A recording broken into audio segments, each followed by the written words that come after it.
네, 흔히들 이사야서를 하나님의 징계 아니면 하나님의 심판에 대한 예언서라고 생각을 합니다.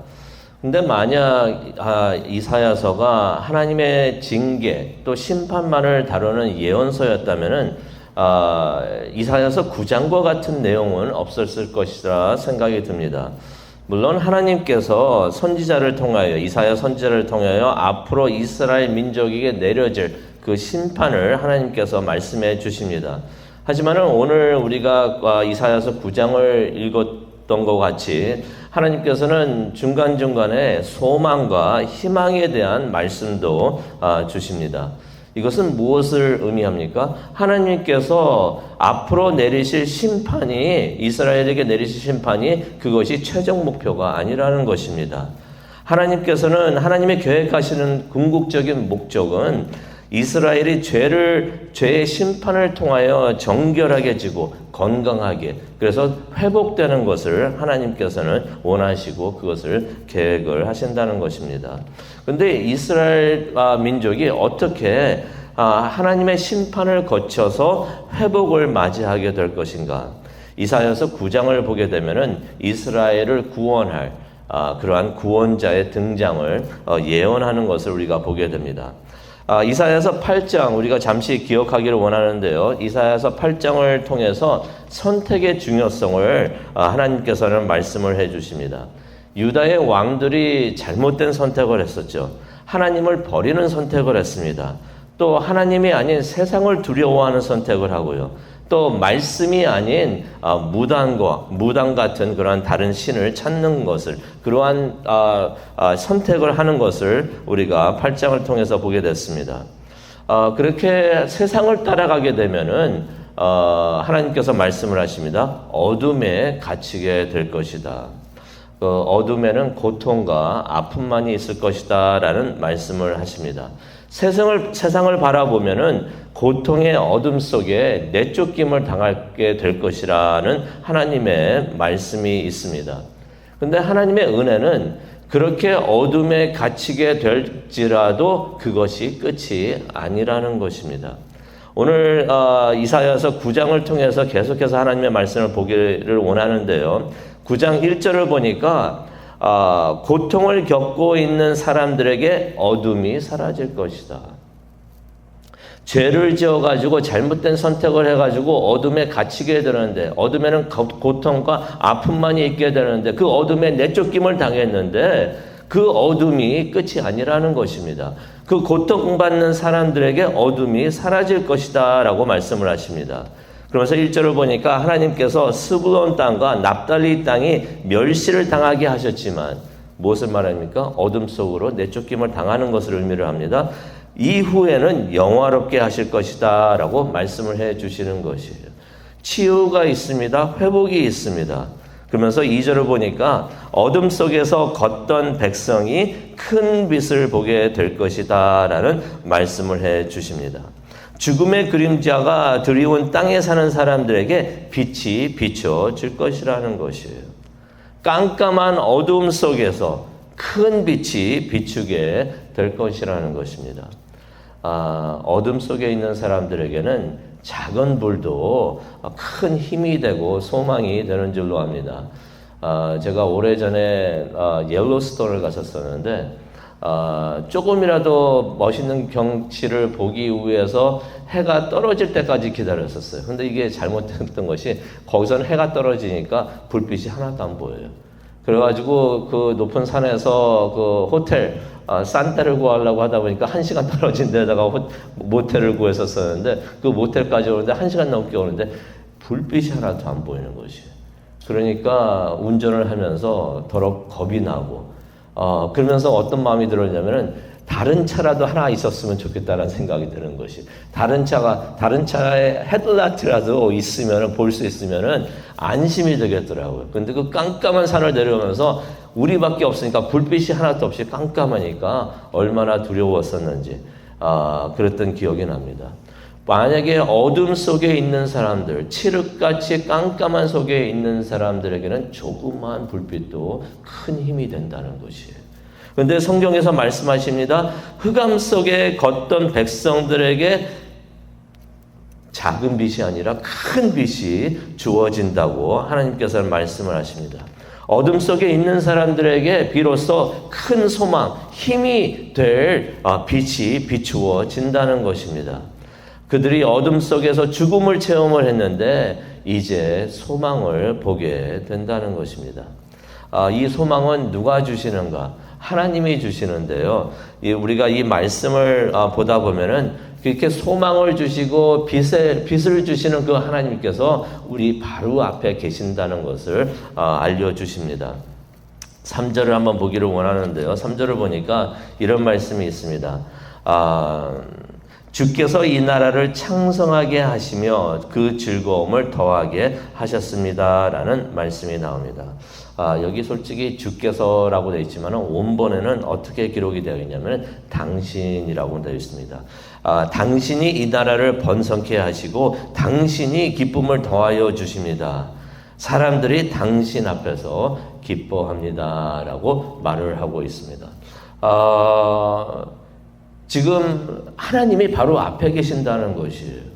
하나님이 다른 곳에 계셔가지고 하나님께서는 이렇게 하십니다. 라고 해서 third person, 제3자로서 하나님을 설명하는 것이 아니라 하나님을 바로 앞에 두고서 하나님한테 당신이 우리를 이렇게 축복을 주십니다. 라고 해서 말하는 것을 우리가 보게 됩니다. 임마누엘 되시는 하나님께서는 이스라엘 백성들이 암흑과 같은 흑암과 같은 가장 힘든 시간에 있을지라도 그 순간에서도 하나님께서는 그들과 함께 하신다는 것이에요. 심판받는 그 순간에서도 암흑과 같은 그 순간에서도 백성들이 가장 힘들어하는 그 순간에서도 하나님께서는 함께 하셔서 우리가 하나님을 바라보면서 당신이 우리와 함께 하십니다. 당신이 우리를 기쁨을 주십니다. 라고서 고백을 할 수 있도록 하나님께서는 그렇게 우리와 함께 하신다는 것입니다. 이것이 은혜가 되는 줄로 믿습니다. 3절을 보니까 하나님께서 나라를 번성케 하시고 기쁨을 주신다고 하십니다. 멍에를 벗게 하여 주시고요. 4절을 보니까 또 5절을 보니까 전쟁의 잔해가 사라짐과 같이 해 주신다라고 말씀을 해 주십니다.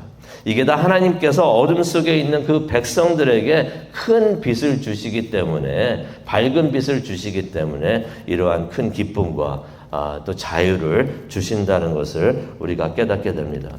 그런데 궁금합니다. 하나님께서 빛을 주시는데 어둠 속에 있었던 이스라엘 민족들에게 빛을 주시는데 이 큰 빛은 과연 누구일까?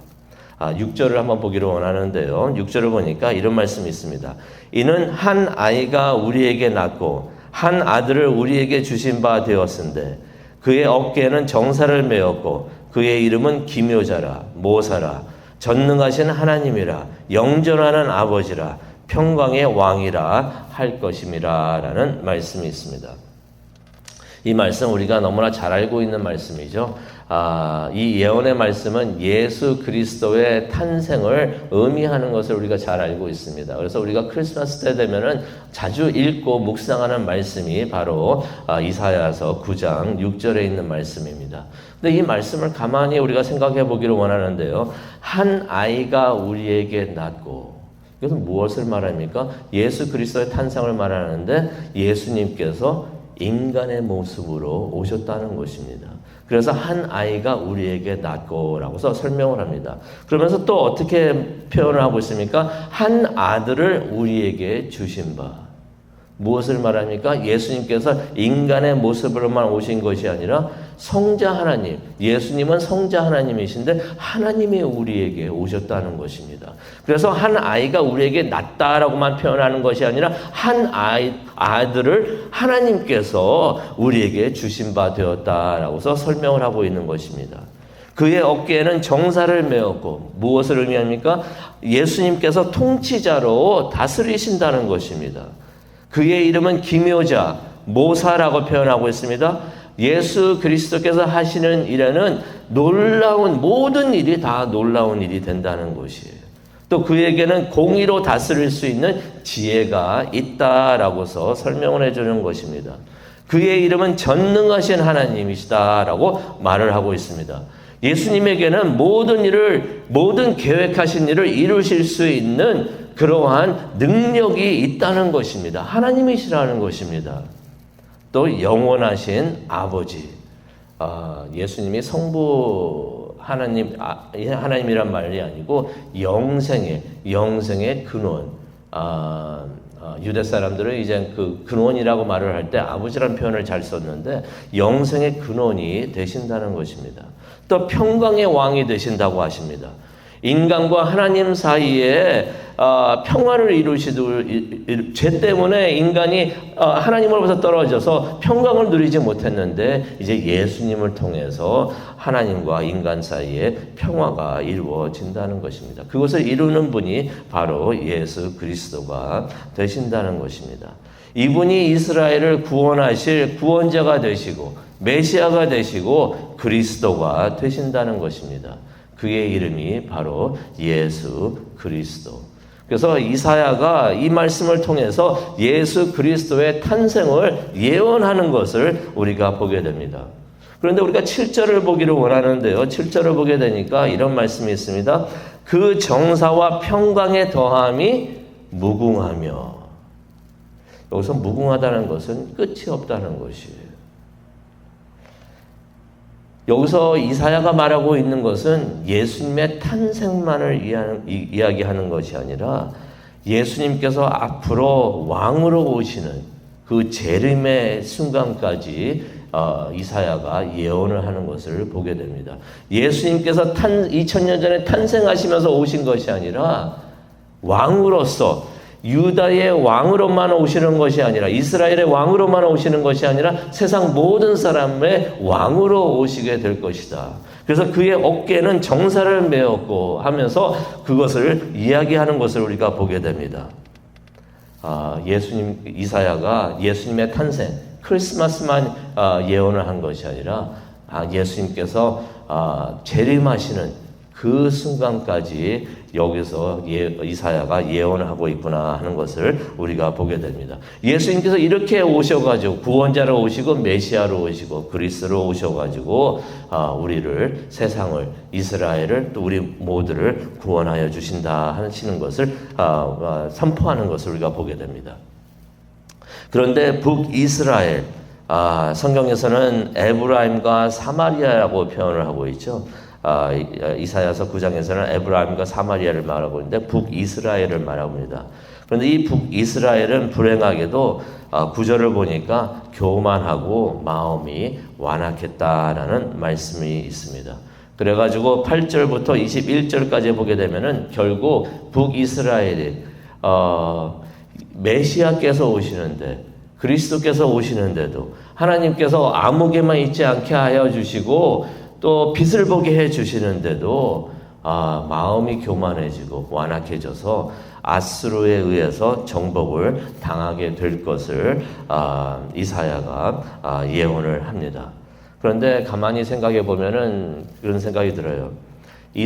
북이스라엘이 멸망하게 되는데 이사야서 9장은 메시아가 오시는 것도 예언을 해주지만은 북이스라엘이 멸망하는 것도 이사야가 예언을 하고 있습니다. 그런데 북이스라엘이 멸망하게 되는 것은 북이스라엘이 약해서도 아니고 아수르가 너무 강해서도 아니고 아니면 아수르가 북이스라엘에 너무 진노해서 쳐들어와서도 아니고 12절과 17절, 19절, 21절 나중에 한번 보시기 바랍니다.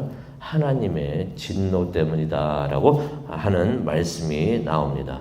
말씀을 마치려고 하는데요. 하나님은 은혜의 하나님이 되시는 줄로 믿습니다. 메시아를 보내주셔가지고 죄인들을 구원해 주시는 하나님이 바로 우리의 하나님이 되어주시는 것입니다.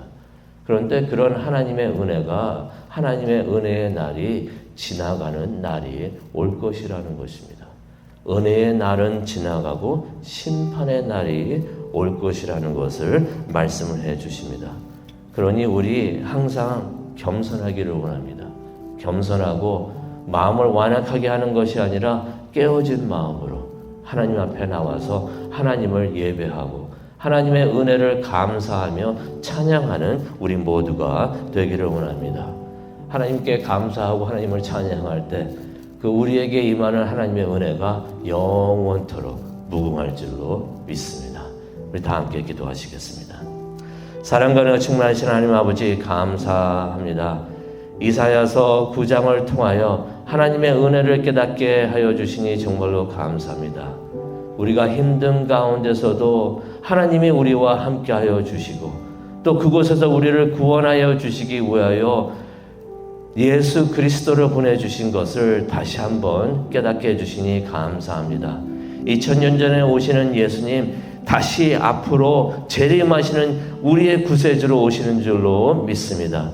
예수님을 기다리면서 우리가 하나님을 바라보면서 겸손한 마음으로 하나님을 예배하는 우리 모두가 될 수 있게 하여 주시옵소서. 깨어진 마음으로 겸손한 마음으로 하나님을 예배하는 우리 모두가 될 수 있도록 하나님 인도하여 주시옵소서. 감사합니다. 예수님의 이름으로 기도합니다.